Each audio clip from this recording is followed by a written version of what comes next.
La nouvelle de son supposé décès ainsi que celui de son épouse et de ses enfants ont enflammé les réseaux sociaux. Sur plusieurs pages Facebook, l'information a circulé à grande vitesse, semant confusion et inquiétude. Pourtant, au quartier Minankro, un quartier populaire de la ville de Bouaké, M.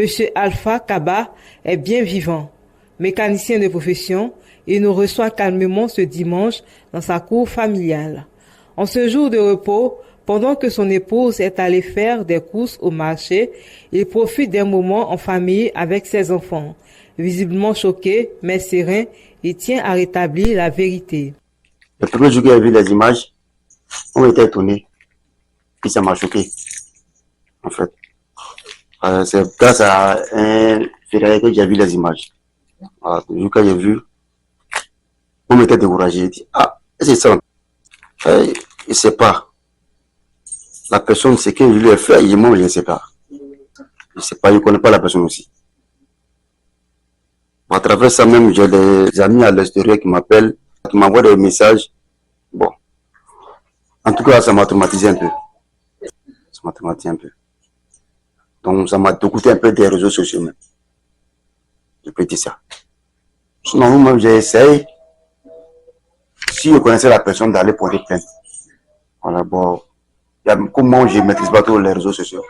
Il y a un de mes amis qui a essayé de voir, une page qui a publié les informations. Bon, il m'a dit que c'est un faux compte. Voilà, donc, on ne sait pas. Ensuite aussi, maintenant, les autres comptes, ils ont vu. Comme ça faisait pitié, ils ont publié. Bon, il y a un certain dedans aussi. Bon, lui, c'est un vidéoman. Voilà, on a essayé, lui, il a donné son numéro. On a essayé de l'appeler pour communiquer avec lui. Voilà, moi, ce jour-là, il a appelé ma femme, on était au salon ici. Il a tout croché. Bon, moi, j'ai passé pour aller me l'appeler. Il voulait qu'il me donne le téléphone pour causer. J'ai dit non, moi, il faut causer avec ces gens de personnes. Il faut chercher des preuves d'abord. Voilà, avant de faire n'importe quoi sur les réseaux sociaux. Et c'est comme les réseaux sociaux, c'est devenu maintenant la personne qui a fait, bon, en tout cas, comme on peut dire, c'est Dieu qui est toujours au contrôle. Voilà.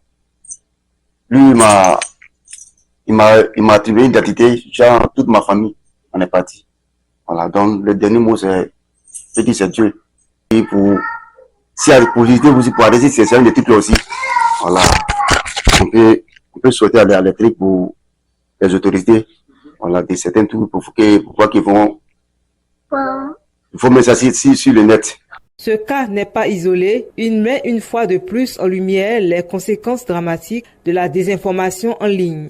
En Côte d'Ivoire, les autorités multiplient les campagnes de sensibilisation pour alerter les citoyens sur les risques juridiques et sociaux liés à la diffusion de fausses nouvelles. Car derrière un simple clic ou une publication virale, il peut y avoir des vies bouleversées, des réputations brisées, voire des tensions communautaires attisées. Publier, partager ou commenter une fausse information n'est pas un acte anodin. En ligne comme ailleurs, nous sommes tous responsables.